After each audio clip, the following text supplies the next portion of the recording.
Yung o minsan nananaig po talaga ang kabutihan ng puso. Kaya minsan may mga taong inaabuso ito or tinitik advantage po ito, no? Pero may mga times na yung sobrang ginagawa po nila. Wag na, no? Wag nang pababalikin pa. Para no? Kasi ika nga ni Kalinga Prab sa kanyang live, yung tiwala wala na, nasira na. Kumbaga sa baso, no? Kapag ang baso ay nahulog at nabiak, kahit anong gawin mo, hindi mo na po ito maibabalik sa dating hugis niya. 'Di ba? Masasabi mo, no, kahit anong kabutihan ang ipakita mo sa isang tao kapag ito ay nasilaw o nasulsulan, 'di ba? Yun naman po talaga yung term. Wag na. Kasi yung kabutihan po natin minsan limitahan po natin.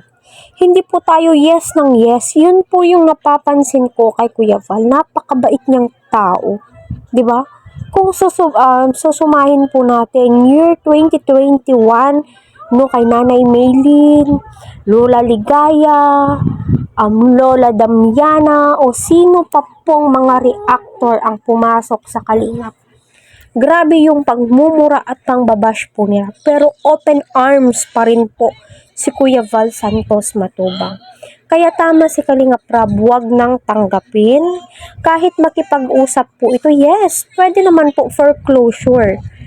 Para maitama ang mali. No, hindi na po maitatama ang mali. No, damage has been done.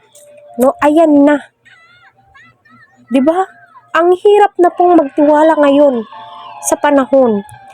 Kapag usapan na po ay pera, involved na ang pera, involved na napakarami na pong involved. Napahiya na sa social media. Sana si Kuya Val ay maisip niya tama na. Minsan yung sobrang pagtulong mo sa tao, pinapakain mo na, wala na, tinutuklaw ka na po niya. Kahit ipamukha mo sa kanya kung gaano kakabuting tao, isang pagkakamali mo lang wala na, mabubura lahat ng kabutihang ginawa mo. Yun po yung mga nangyayari ngayon. Kaya saludo ako kay Kalinga Prab, kasi dinefend niya si Kuya Val sa tamang proseso. 'Di ba? Tama. Wala ka pong maririnig sa kanya ng kung anong salita.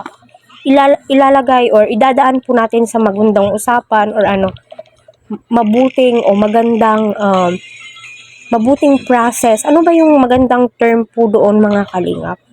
Ako matagal na po ako sa Kalingap. Pa pong year 2020. Pinapanood ko yung pagbabatikos nila kay Kuya Val. Below the belt. Kumbaga tatay na natin si Kuya Val eh. Siya po yung ama ng Kalingap, pero binabastos siya ng mga taong minsan niya na pong tinulungan. No, hindi lang po minsan niyang tinulungan. Kahit ginawan na po siya paulit-ulit or second time around, open arms pa rin po niyang tinatanggap. So sana Kuya Val, masagi na po sa kaisipan mo na tama na. Minsan, yung pagtulong po natin ay hindi na po nakakabuti. Hayaan na lang po sila gumawa ng ay tatayo sa sarili po nilang mga paa, 'di ba? For me lang po ha.